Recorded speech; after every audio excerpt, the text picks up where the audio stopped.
Kalau ada yang salah ya dibetulin baik ya. Harus dipikir lagi, kalau yang bagus ya pikir lagi. Jadi ini ceritanya tentang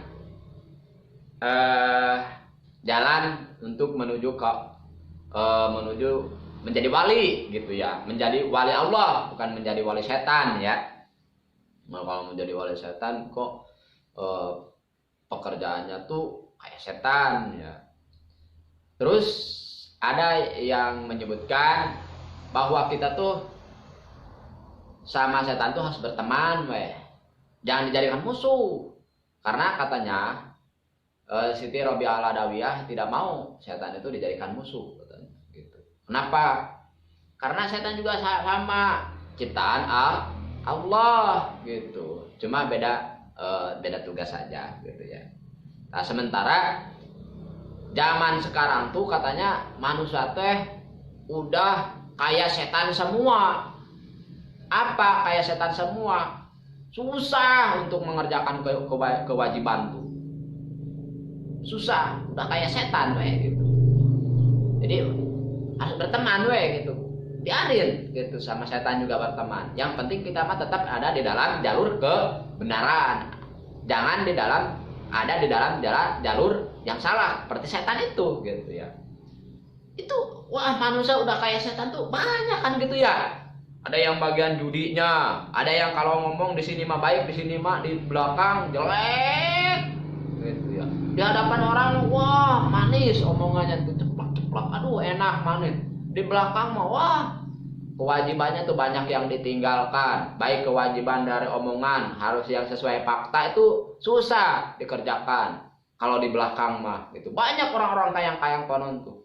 Ngomong di belakang di depan mah manis, di belakang mah wah atau beda lagi. Kadang-kadang di keluarga ini mah bagus, di keluarga ini jelek gitu. Ngomongnya tuh tidak sesuai fakta, bahkan suka mitnah. Yang namanya tidak sesuai ngomong yang tidak sesuai fakta itu fitnah. Kalau nggak fitnah ya gibah gitu kan ya. Itu ya banyak aturan-aturan dari omongan tuh ya. Kalau nggak diajak juga ikut campur gitu ya, nggak diajak ngomong juga ikut nyampur. Harusnya mah mintain boleh saya gabung gitu kan ya. Yang bagusnya mah udah mah aja gitu ya. Wis parah lah gitu itu ya. Nah, jalan salah satu untuk mencari jalan untuk menuju Allah Subhanahu wa taala, untuk menjadi walinya Allah Subhanahu wa taala, di sini dijelaskan oleh musonif. Nah, walikuli wadin tarikun min turuk ya taruhu payakunu min wasila. Banyak jalan-jalan untuk mencapai keridhaan Allah, untuk menjadi walinya Allah. Di sini disebutkan kajulusi bayaran aneh murabian, maka murabian satu ya, seperti orang yang mempunyai ilmunya diamalkan gitu ya. Seperti orang yang mempunyai ilmu dan ilmunya pun diamalkan di depan orang-orang ya, anam tuh manusia, makhluk Allah ya. Wah, itu dijelasin tentang ilmunya gitu ya. Seperti contoh sekarang saya ingin gitu berbareng lah gitulah, berbareng mudah-mudahan ya, mudah-mudahan gitulah ya, menceritakan ilmu saya begitu ya. Ya punya ilmu sebenarnya ya, mudah-mudahan baik masuk ke sana gitu ya. Seperti kayak gini aja gitu ya, seperti kayak gini aja. Jadi mencapaikan ilmu gitu. Nah, seperti kita misalkan punya ilmu, sok amalkan dan sampaikan ke semana, ke orang-orang, ke makhluk-makhluk Allah, sok sampaikan kalau bisa ya. Kalau bisa itu bagus, itu merupakan jalan untuk menjadi walinya Allah gitu ya. Jadi orang yang sebenarnya ya, orang yang udah ada di tempat atau yang udah ditempatin sama Allah itu untuk menyampaikan ilmu, seperti ustadz yang khutbah, yang yang pokoknya yang orang-orang yang menyampaikan ilmu itu insya Allah jadi walinya Allah, itu bagus. Kata Imam Ghazali ya, kata Imam Ghazali, di samping dia kan orang yang mempunyai ilmu itu diibaratkan matahari ya, diibaratkan matahari. Di samping dirinya terang gitu, dia juga menerangi orang gitu, atau makhluknya Allah. Nah itu diibaratkan kayak gitu orang yang berilmu tuh. Atau orang yang berilmu itu bisa diibaratkan misik. Di samping dirinya wangi, dia juga membuat wangi yang lain.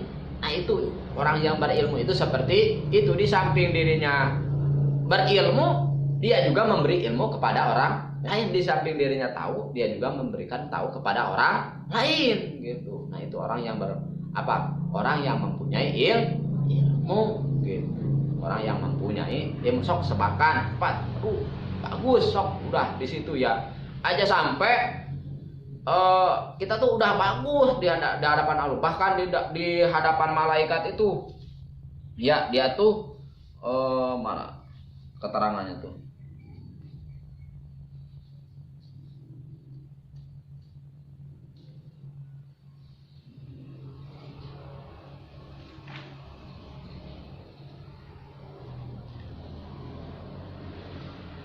nah ini ya, kata Imam Ghazali ki.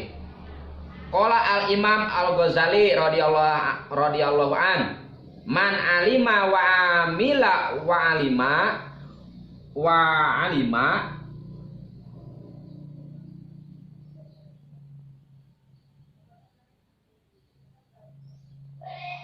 bahwa aladi yud'a adiman fi malakotis samawat. Siapa orang yang mengamalkan ilmunya, dan ya siapa orang yang menyampaikan ilmu dan mengamalkannya ilmu tersebut, maka dia itu akan disebut orang yang termulia di hadapan malaikat yang ada di langit. Nah gitu. Jadi orang yang bagus banget tuh, kata Imam Ghazali, mulia banget orang yang mempunyai ilmu, di samping ilmunya disampaikan terus juga diamalkan, maka dia di hadapan langit, di langit itu termasuk orang-orang yang agung, yang mulia di antara malaikat yang ada di langit, yang termulia. Kayak setan dulu tuh pernah jadi raja di sana tuh, yang pernah mengatur malaikat, memimpin malaikat kayak konon. Saking agung-agungnya dulu setan, bahkan bukan setan namanya juga. Dulu mah ada Ajajil, ada Abdullah, namanya tuh bagus dulu. Sekarang aja jadi setan namanya tuh. Tadinya mah bagus jadi setan. Gitu ya. Sayang sekali. Dengan adanya seperti ini, kita tuh di hadapan malaikat udah disebut orang yang termulia. Aja sampai kita mempunyai ilmu, disampaikan ke orang, tapi diri kitanya sendiri juga tidak mengamalkan. Nah itu yang dapat merusak titel kita di hadapan Allah SWT. Merusaknya gimana? Selain itu, ya kita mengamalkan ilmu, mengharapkan harta, mengharapkan gajian gitu ya. Nah itu yang dapat merusak titel kita. Udah mah bener kita tuh udah ada di dalam kewalian itu, di jalur atau jalan untuk menuju kewalian, untuk dicintai untuk dicintai oleh Allah Subhanahu wa taala. Dirusak dengan kayak gitu. Atau karena mengharapkan yang lain, riya misalkan. Dengan mengamalkan ilmu tuh riya gitu. Pengen ada bahasa, misalkan kita mempunyai sesuatu itu, yang lainnya apakah kita harus bilang wow gitu kan katanya. Jadi pengen pengen diangkat-angkat gitu ya, pengen pangna lah gitu ya, kayak gitu. Pengen diagung-agung lah kayak kan konon. Itu sangat merusak titel kita untuk menjadi kewalian. Memang dia tuh tukang menyampaikan, tapi keinginannya bukan karena Allah, tapi karena keinginan yang lain aja sampai. Nah, terus yang kedua, contoh untuk mencapai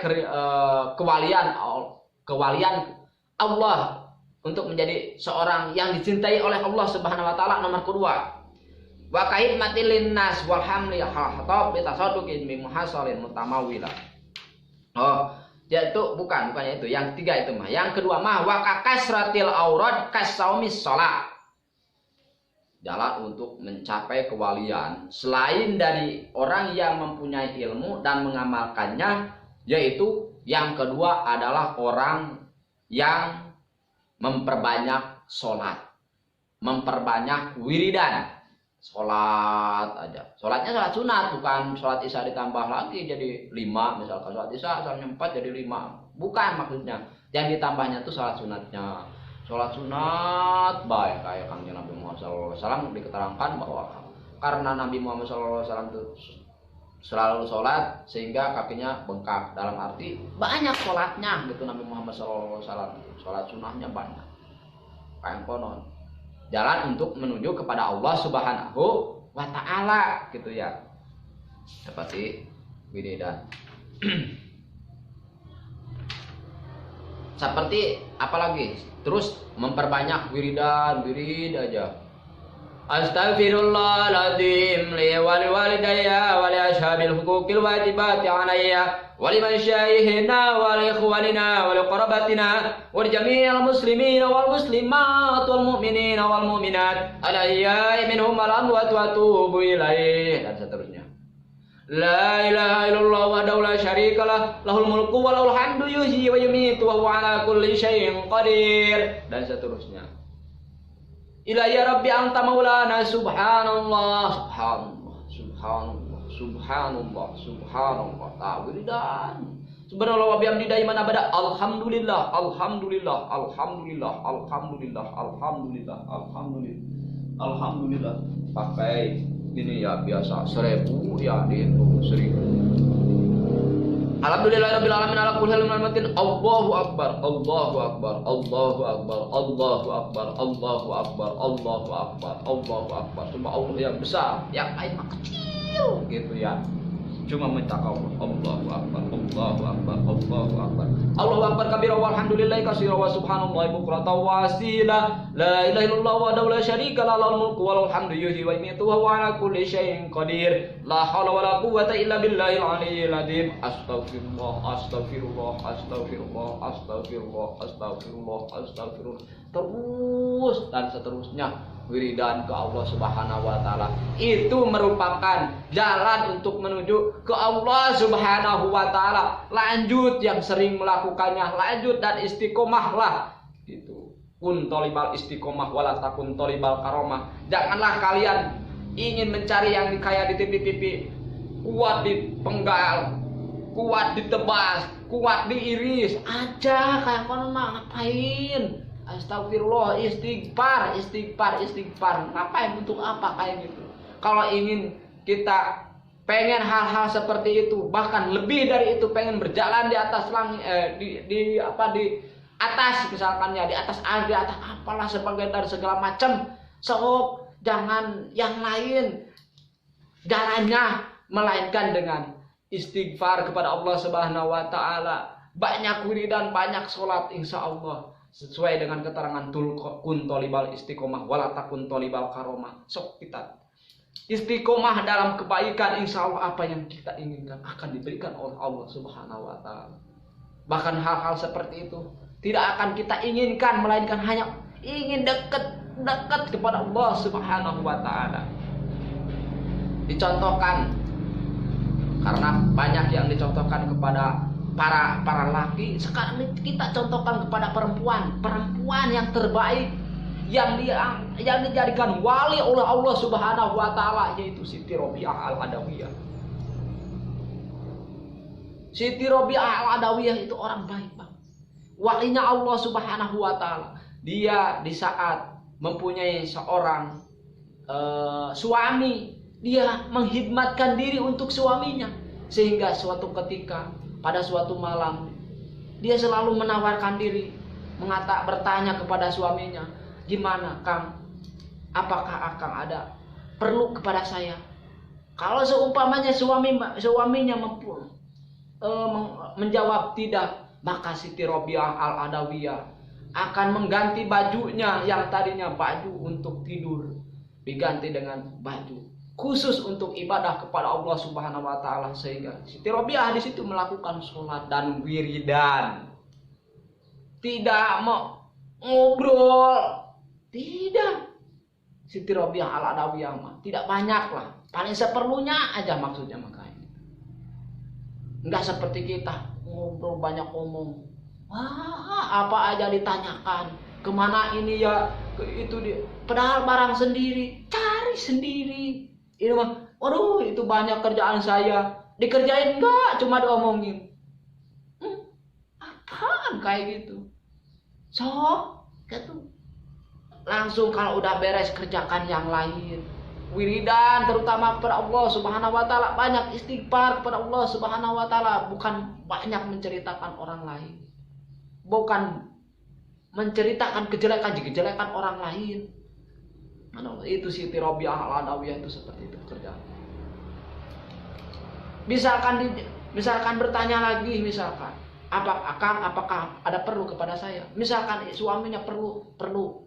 Maka di situ Siti Robiah Al-Adawiyah memakai baju untuk tidur dan memakai wangi-wangian yang benar-benar melaksanakannya tuh dengan ikhlas, seikhlas-ikhlasnya itu Siti Robiah Al-Adawiyah seperti itu. Jadi pekerjaannya tuh membuat suaminya tuh enak, sehingga pada suatu ketika suaminya ingin menikah lagi, diantar oleh Siti Robiah Al-Adawiyah untuk menikah dengan perempuan yang diantar dengan seikhlas-ikhlasnya. Bayangkan, itu Siti Robiah Al-Adawiyah. Kita mah boro-boro yang ada menjadi gempar kayak dulu di TV-TV kan, ada seorang ustadz nikah lagi, gempar yang tadinya populer jadi ya di hadapan mereka, tapi di hadapan Allah Subhanahu wa taala tentu mungkin lebih populer di langit daripada di sini. Nah itu contoh Siti Robiah Al-Adawiyah yang selalu taat turut kepada suaminya. Bahkan yang paling parah mah orang sampai meminta talak kepada suaminya. Aduh, itu mah udah jalan wali setan pun. Meminta talak, bahkan memaksa talaknya, padahal talak itu tidak bisa dipaksakan. Contohnya guru menerangkan, kalau talak dengan dipaksa itu tidak jadi katanya. Contohnya gimana? Talak saya, kalau enggak tembak kamu. Misalkan dia mengatakan talak, itu tidak jadi talaknya karena dipaksa. Atau dengan kata-kata yang lain, misalkan, ayo talak saya, kalau enggak ya terserah kamu, tinggalkan kamu. Itu perempuan apa itu? Wali apa itu? Wali apa? Wali setan. Astagfirullahaladzim.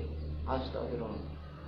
Memang boleh mengatakan minta talak, tapi dengan persyaratan yang benar-benar bahwa suaminya itu tidak memberikan nafkah atau tidak memberikan kewajibannya sebagai suami. Benar-benar tidak sama sekali. Gitu ya, tidak sama sekali. Itu memang kita boleh untuk meminta talak kepada siapa? Kepada yang berwajib, bukan kepada suami. Meminta talak kepada suami lah secara langsung bisa. Itu juga sebenarnya udah termasuk perempuan-perempuan yang nggak sabar. Kalau yang sabar mah mau gimana juga tetap menerima, sehingga akhirnya dalam keluarga terus berjalan dengan baik. Ini apalagi ini mah suaminya misalkan masih sayang, masih dalam keadaan mencari nafkah untuk dia, tapi tetap aja meminta. Wah, udah termasuk wali setan. Nah, seperti itu. Kalau kita ingin menjadi wali Allah, sok jalankan dengan baik. Kalau kita punya ilmu, sok sebarkan ilmu dan disertai dengan hati yang ikhlas. Jika kita misalkan tidak kebetulan oleh Allah Subhanahu wa taala tuh ditempatkan menjadi wali Allah tuh tidak dengan cara menyampaikan ilmu, Bisa dengan cara seperti Siti Robiah Al-Adawiyah, wiridan dan sholat, khidmat kepada suami. Begitupun sebaliknya suami khidmat kepada siapa? Kepada istri. Jadi saling jalankan dengan insya Allah itu akan menjadi walinya Allah Subhanahu wa Ta'ala, menjadi seorang yang mulia di hadapan malaikat yang ada. Ya. Cukupkan sekian, billahi taufiq wal hidayah. Wassalamualaikum warahmatullahi wabarakatuh.